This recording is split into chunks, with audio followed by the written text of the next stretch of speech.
So let me show you step by step on how to fix this problem on your VirtualBox while installing Windows, which says Windows cannot read product key. So to fix this problem, all you have to do now, just tap on this OK button. So tap on the OK. After you tap on the OK, then tap on this close button at the top. So tap on this power and OK button again. So after that, now open up now your VirtualBox like this. Go to settings.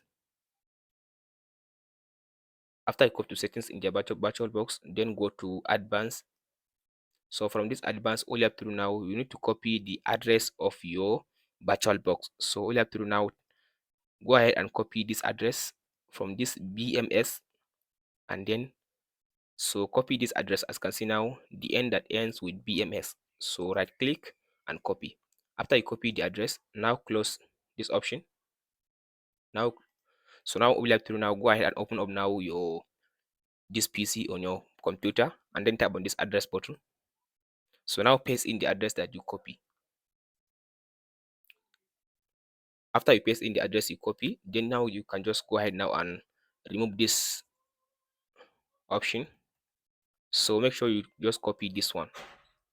Tap on this, tap on enter. So here is it now. As you can see, it says Windows 10. So if you open up the VirtualBox, here is it now, Windows Win 10. So all you have to do now, here is the folder Wins 10. Open the folder. So from this option, all you have to do now, go ahead and delete this file.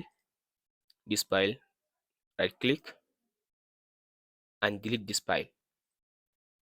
After you delete this file, then now you can close this option and go back to your VirtualBox.